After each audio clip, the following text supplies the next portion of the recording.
alin, ano po ko ada talaja, bakat, buaba, ada IGR barid, ada po ko ada lasin todo. IGR ada makinain ta. Siyo pada dakil. Siya ada kacara. Ada. Lasin taon di bala dakil. Ada taspi, ada Pilipini. Lasin taon di bala.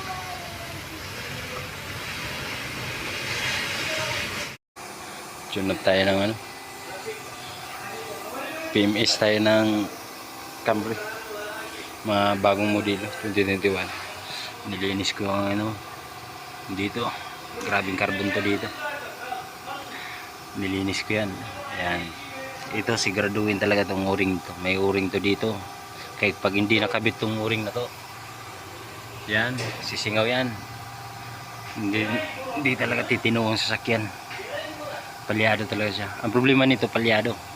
Ang nilalabas, binabasahan ko ng live data, misfire number 1 saka number 4. Nagpalit na daw sila ng spark plug. Ganun pa rin. Kaya injector, intake, nilinis.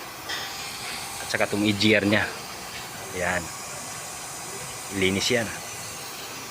Yan, yan panlinis ko ng injector. Yan. Walang check engine to. Walang check engine, pero basahan mo ng live dito, mayroong misfire. 2023 model Camry. Ito yun. Yan yung live data nya.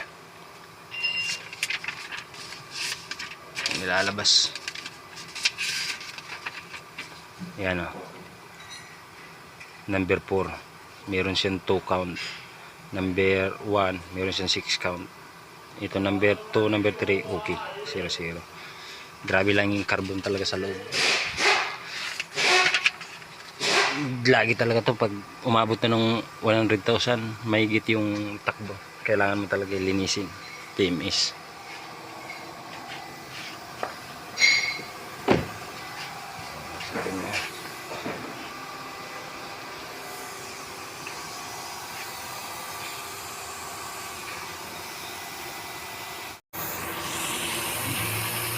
Ito na yun, tapos piya natin. Ayan, okay na. Hindi na siya palyado. Ganito talaga mga sakit mga Camry ng mga bago ngayon. Basta umabot ng 100, mahigit yung takbo na nila. Kailangan mo na talaga ilinis yung intake. Kasi grabing carbon. At saka injector nito, 8 piraso. Meron sa baba, meron sa taas. Ayan.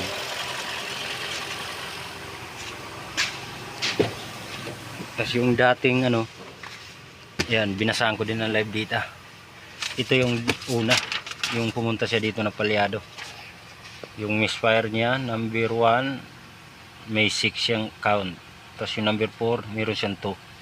Dito, misfire niya ngayon, yun, 0-0 na. At saka okay na yung RPM, hindi na taas baba, at saka hindi na palyado. Okay.